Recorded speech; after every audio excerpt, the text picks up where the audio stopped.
Hello, my dear aspirants. So this is part 4 of our microeconomics PYQ revision series. So let's get started. यहाँ पे हम थोड़े अलग portions के questions करेंगे। अब तक हमने काफी अलग अलग टाइप के क्वेश्चन सॉल्व किए हैं अलग अलग टॉपिक्स के माइक्रो इकोनॉमिक्स में, क्योंकि माइक्रो इकोनॉमिक्स एक बहुत बड़ी यूनिट होती है और उसमें बहुत सारे पोर्शंस होते हैं। So let's get started without wasting any time. Starting with question number 1 for today's series. If AR is equals to 15 and MR is equals to 5, the price elasticity of demand is.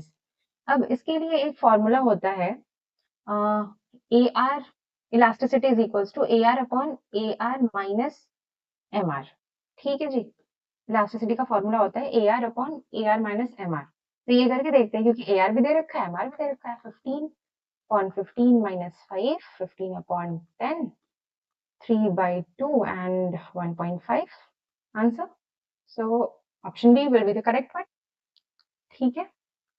Moving towards the next question. Arrange in chronological order the following economists in relation to their contribution to the theory of consumer behavior.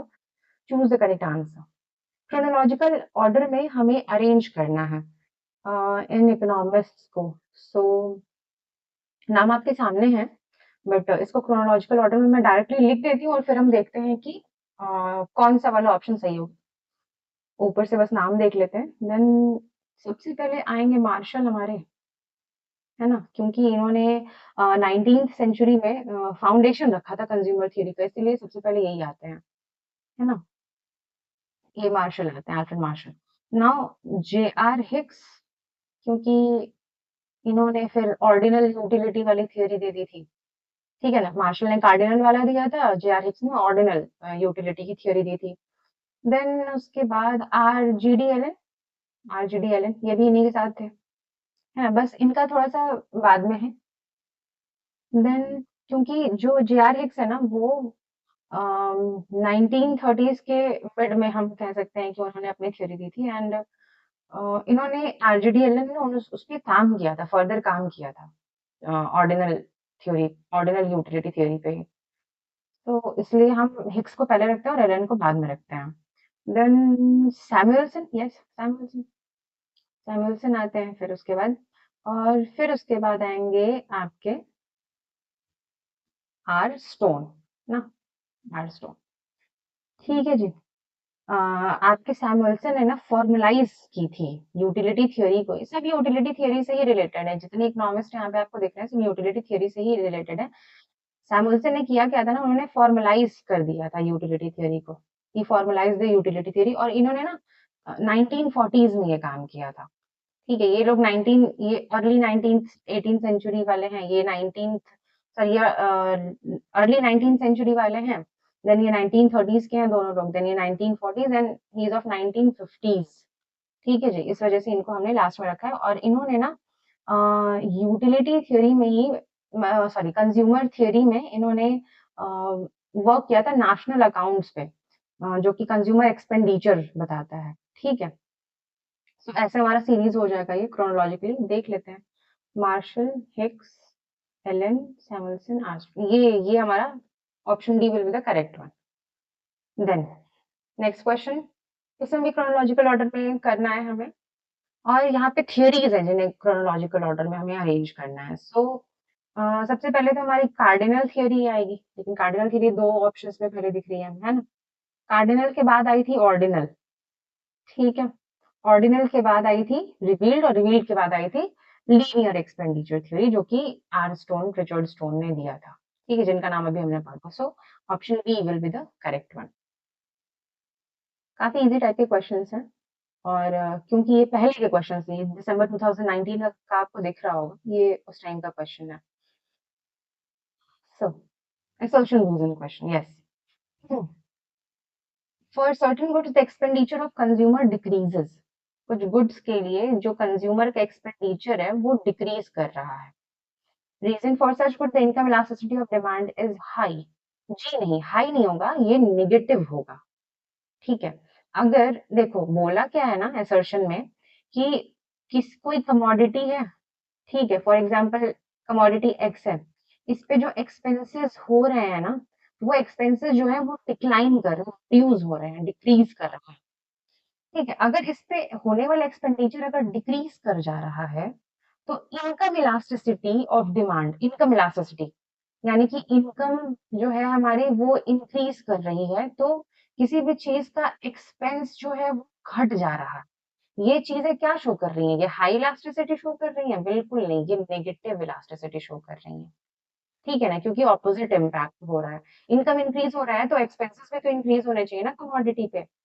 लेकिन जो expense है वो क्या है, वो decrease कर रहा है। इस वजह से हम इलास्टिसिटी को हाई नहीं बोलेंगे बल्कि लो बोलेंगे, इनफैक्ट नेगेटिव है क्योंकि ऑपोजिट काम हो रहा है। सो असर्शन तो सही है, रीजन भी सही है, मतलब नहीं असर्शन नहीं सही, असर्शन सही है, रीजन नहीं सही है। A is true but R is false. ठीक है, करेक्ट एक्सप्लेनेशन भी नहीं है और फॉल्स भी है, सही है। अपने आप में वो फॉल्स है, इस वजह से ऑप्शन बी हमने चूज नहीं किया है ना। Cross elasticity of demand for metro rides, cross elasticity है ये, ठीक है। मतलब कि एक का प्राइस राइज होने पे दूसरे के डिमांड पे क्या इम्पैक्ट पड़ता है, वो क्रॉस इलास्टिसिटी, ठीक है। Cross elasticity of demand for metro rides 0.8 and total ridership per day is 1.5 lakhs. If price of bus rides rises by 5%, the change in total metro rides will be change in total metro rides. तो आपको EC दे के रखा है क्या, 0.8 है ना। Total ridership per day 1.5 lakh. Total ridership ये हम एक्स मानेंगे, ठीक है। ये एक्स मतलब जो कमोडिटी है वो यहाँ पे सर्विसेज है, कमोडिटी नहीं है। 1.5 लाख है तो ये हो गया, ठीक है। उसके बाद डेल्टा पी हमारा आ रहा है, परसेंटेज चेंज इन प्राइस जो है वो है हमारा 5% का, तो इसको हम ले लेंगे 0.05। ठीक है, ये हमारा डेल्टा पी हो जाएगा 0.05। तो ये कुछ डेटाज है हमारे पास पूछा है change in total metro rides will be, change in total metro rides आपसे पूछ रहा है, ठीक है। सो देखते हैं कैसे इसको सॉल्व करना है, ब्लैंक स्पेस ले लेते हैं फिर इसको सॉल्व करते हैं, ठीक। चलिए, क्रॉस इलास्टिसिटी है हमारी 0.8, वही मिनट, क्रॉस इलास्टिसिटी है हमारी 0.8, ठीक है जी। जो कि होती है percentage change in quantity divided by percentage change in price, यही होता है ना क्रॉस इलास्टिसिटी। तो अब इसी के बिहाफ पे हम सॉल्व करते हैं। Cross elasticity 0.8 is equals to, हमारे डिमांड वाली चीज तो हमें निकालनी है ना, परसेंटेज चेंज इन क्यू, ये तो हमें निकालनी है ना। ये हमें दे रखा है 0.05, ठीक है। तो 0.8 इंटू 0.05, दिस विल 0.04, 5 8 जा 40 होता है, और 5 8 जा 40 होता है 2 डेसिमल प्लेसेस के बाद, सॉरी 3 डेसिमल प्लेसेस के बाद ना, 1 2 और एक और 0 लग के यहाँ पे ये हो जाएगा, ठीक है। तो इसलिए 0.04 आएगा, जिसका मतलब है 4% का चेंज आ रहा है, ठीक है। ये परसेंटेज चेंज है, आपसे पूछा गया है टोटल चेंज, ठीक है जी। आपसे पूछा गया है टोटल चेंज। टोटल चेंज आप कैसे निकालोगे, ये जो आपका 4% निकला है ना, इसी 4% को आप मल्टीप्लाई करोगे, 0.04 जो है 4% को नहीं, परसेंटेज चेंज में बस आपको दिखा, इसको आप मल्टीप्लाई करोगे टोटल राइट से। टोटल राइट आपकी कितनी थी, 1.5 लाख, ठीक है। और इसका आंसर आएगा आपका 6000, ठीक है। This is the total change, 6000।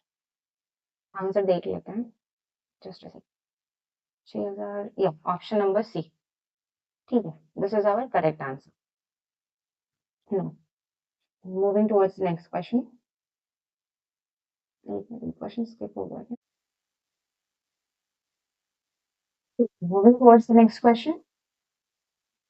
आपके पास ये इनकम कंजम्पशन कर्व दी गई है, और विच वन ऑफ द, आपको बताना है कि इसके लिए कौन सा स्टेटमेंट जो है वो करेक्ट होगा बियॉन्ड पॉइंट ए, ठीक है। Beyond point A, point A यहाँ पे मार्क्ड है, अगर आपको दिख नहीं रहा होगा इस कर्व में तो, ठीक है। ये एक आईसीसी कर्व है, यहाँ पे कुछ नहीं लिखा है, सिर्फ आईसीसी कर्व लिखा है। एंड ये गुड वाई यहाँ पे प्लॉटेड है, गुड एक्स इधर प्लॉटेड है, ठीक है।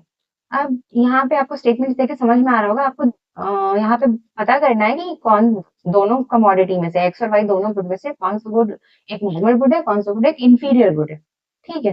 तो आप देख रहे हो इनकम कंजम्पशन कर्व क्या होता है, ये वो कर्व है जो हमें शो करता है कि कंज्यूमर क्या क्या चीजें अफोर्ड कर सकता है, कॉम्बिनेशन, ठीक है, क्या क्या कॉम्बिनेशन ऑफ गुड्स वो अफोर्ड कर सकता है at different income levels, ICC यही शो करता है। तो हम यहाँ पे देख पा रहे हैं कि जैसे जैसे हम आगे बढ़ रहे हैं ना, ये कर्व जैसे जैसे आगे बढ़ रहा है, इसका मतलब क्या है कि इनकम इंक्रीज जैसे जैसे हो रही है वैसे वैसे आपको ट्रेंड दिखा रहा है कि एक्स और वाई डिमांड की क्या ट्रेंड है, ठीक है, उसके क्वांटिटी डिमांडेड की क्या ट्रेंड है। नाउ वी कैन सी कि पॉइंट ए की बात किया है, बियॉन्ड पॉइंट ए, ठीक है, इनिशियली पॉइंट ए तक जब इनकम राइज हो रही थी ना, तो गुड एक्स का भी डिमांड राइज कर रहा था, गुड वाई का भी डिमांड राइज कर रहा था। लेकिन अगर हम ए के बाद की बात करें, इधर की बात करें, तो ये डिक्लाइन होता हुआ दिख रहा है, ठीक है, डिक्लाइन होता हुआ दिख रहा है, इसका मतलब क्या है, एक्स की कंजम्पशन तो हो रही है ना, as it is evident here, X की कंजम्पशन तो हो रही है, लेकिन वाई की कंजम्पशन जो है वो हमारी डिक्लाइन कर रही है, ठीक है, जैसे जैसे इनकम इंक्रीज हो रहा है वैसे वैसे एक्स का भी इंक्रीज हो रहा है कंजम्पशन, लेकिन इनकम के इंक्रीज होने से, ठीक है, वाई लेते हैं, वाई कमोडिटी की इनकम के इंक्रीज होने से आपके वाई कमोडिटी का जो डिमांड है ना वो डिक्रीज कर रहा है। अगर इनकम की इंक्रीज होने पे अगर किसी चीज वाई की डिमांड जो है वो डिक्रीज कर रही है, इसका मतलब क्या है कि वाई जो है वो एक इंफीरियर गुड है, so good Y is inferior and good X is normal good, ठीक है। Next question, in case of indifference curve of two goods x and y, as consumption of x increases, marginal rate of substitution for x, marginal rate of substitution of x for y decreases, ठीक है, यहाँ पे ये होगा। अच्छा ऐसा क्यों होगा, इसका एक्सप्लेनेशन क्या है, इसका एक्सप्लेनेशन ये है ना कि जैसे जैसे आप जिस चीज का कंजम्पशन ज्यादा करते हो, ठीक है, यहाँ पे किसका कंजम्पशन ज्यादा हो रहा है, एक्स का कंजम्पशन ज्यादा हो रहा है, तो आपको उससे मिलने वाली मार्जिनल यूटिलिटी जो है ना वो डिक्लाइन करती है, मतलब एक टाइम तक तो राइज करेगी फिर वो डिक्लाइन करने लगती है, ठीक है, आपने कंज्यूमर यूटिलिटी में पढ़ा होगा, कंज्यूमर थियरी में। In case of indifference curve जो है ना वो हमें उसका स्लोप होता है हमारे से, ठीक है, अगर हम किसी चीज का कंजम्पशन ज्यादा कर रहे हैं तो हमें उसकी उससे मिलने वाली यूटिलिटी जो है वो कम होने लगी है, और income consumption sorry indifference curve हमें ये बताता है कि अगर हमें किसी एक चीज का कंजम्पशन बढ़ाना है तो हमें दूसरी चीज का कंजम्पशन घटाना पड़ेगा, ठीक है, तो अगर हम एक्स का कंजम्पशन बढ़ा रहे हैं, बढ़ाते जा रहे हैं, तो हमें वाई का कंजम्पशन तो घटाना ही पड़ेगा ना इनिशियली, हम वाई का कंजम्पशन तो फिर रिड्यूस कर रहे होंगे अगर हमें एक्स का कंजम्पशन इंक्रीज करना है तो, जो कि हम कर रहे हैं, ठीक है, कंजम्पशन एक्स जो है, कंजम्पशन ऑफ एक्स जो है वो इंक्रीज कर रहा है, लेकिन क्योंकि हम इसका कंजम्पशन जब बढ़ाते जा रहे हैं और करते जा रहे हैं ना, तो हमें इससे मिलने वाली यूटिलिटी भी जो है वो कम होती जा रही है, ठीक है, यूटिलिटी भी डिक्लाइन करती जा रही है, तो यूटिलिटी जब जिस चीज की डिक्लाइन करेगी तो आप उस चीज को और ज्यादा कंज्यूम करने के लिए दूसरे वाले कमोडिटी को कितना ही सैक्रिफाइस करोगे आप, है ना, फिर आप इसका सैक्रिफाइस जो है वो कम करने लगोगे, क्यों, क्योंकि आपके लिए इसकी इंपॉर्टेंस, इसकी यूटिलिटी जो है वो एक्स की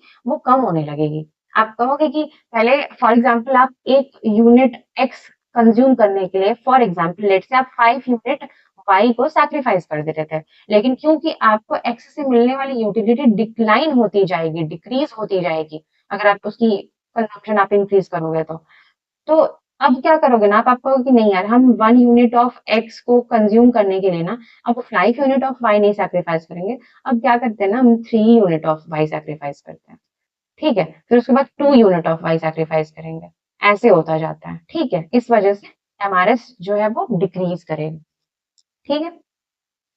now next question, arrange the following concepts of consumer behaviour in chronological order, इसे भी अरेंज करना है तो सबसे पहले हमारे पास आएगा लॉ ऑफ डिमांड, ठीक है, लॉ ऑफ डिमांड पहले आएगा, यहाँ पे मार्क कर लेते हैं पहले, फिर उसके बाद आएगा डीएमयू हमारे पास, देन आएगा हमारे पास इंडिफरेंस कर्व एनालिसिस, देन आएगा हमारे पास रिवील्ड प्रेफरेंस एनालिसिस, ठीक है, अब इसको देख लेते हैं। पहले हमारा बी है ना, बी है, देन ए है, देन डी है, देन सी है, oh, option B will be the correct. Moving forward,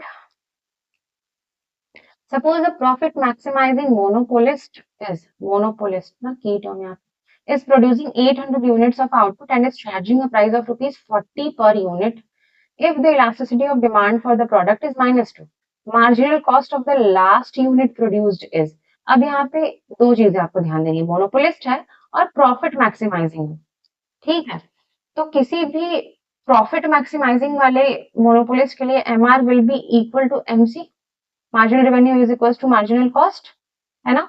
और मार्जिनल रेवेन्यू, ये फॉर्मूला शायद आप जानते होंगे, है ना? इससे हाँ कैलकुलेशन कर सकते हैं, MR हम निकाल लेंगे and MR will be equal to MC and hence will get our answer. ठीक है जी, निकालते हैं। चलिए, प्राइस हमारी कितनी थी? 40। 1 प्लस 1 अपॉन ई कितना है? -2। ठीक, अब यहाँ पे हमारा आंसर आएगा 40 इंटू -2 प्लस 1 अपॉन माइनस। ठीक है,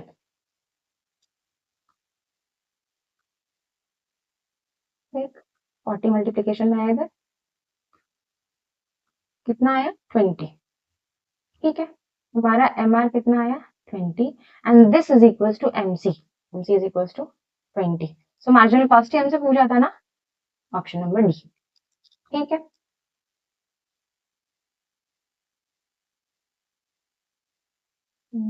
सेम क्वेश्चन आ गया था। Okay, last question for today. The income effect for a good is in opposite direction. Income effect for a good is in opposite direction as a substitution effect. Substitution effect के opposite है, okay. But the substitution effect dominates. Then the good is. Substitution effect dominate कर रहा है. It is dominant. तो ये कौन सा वाला good होगा? हमें बताना है। Giffen good. Giffen good होगा। Giffen good में तो लेकिन income effect dominant होता है ना? Giffen good में तो income effect dominant होता है, तो ये तो होगा नहीं। नॉर्मल गुड, लेकिन इनकम इफेक्ट और सब्स्टिट्यूशन इफेक्ट दोनों ऑपोजिट है। ये भी नहीं होगा, तो ये होगा। ठीक है जी, क्यों? क्योंकि इनकम इफेक्ट जो है ऑपोजिट में चल रहे हैं सब्स्टिट्यूशन इफेक्ट के, और सब्स्टिट्यूशन इफेक्ट हमारा डोमिनेट कर रहा है, सो वो इंफीरियर गुड हो सकता है, लेकिन जरूरी नहीं है कि वो गिफिन गुड हो। गिफिन गुड के ना होने का रीजन हम बता चुके कि गिफिन गुड में इनकम इफेक्ट डोमिनेंट होता है ना? सब्स्टिट्यूशन इफेक्ट डोमिनेंट नहीं होता। तो दैट इज वाई हम गिफिन गुड नहीं लेके चलेंगे, इंफीरियर गुड लेके चलेंगे। ठीक है, so that's it for this practice session. I hope you liked it. आपको क्वेश्चन समझ में आए होंगे। Please keep subscribing, keep liking the video, keep viewing my channel. Thank you so much.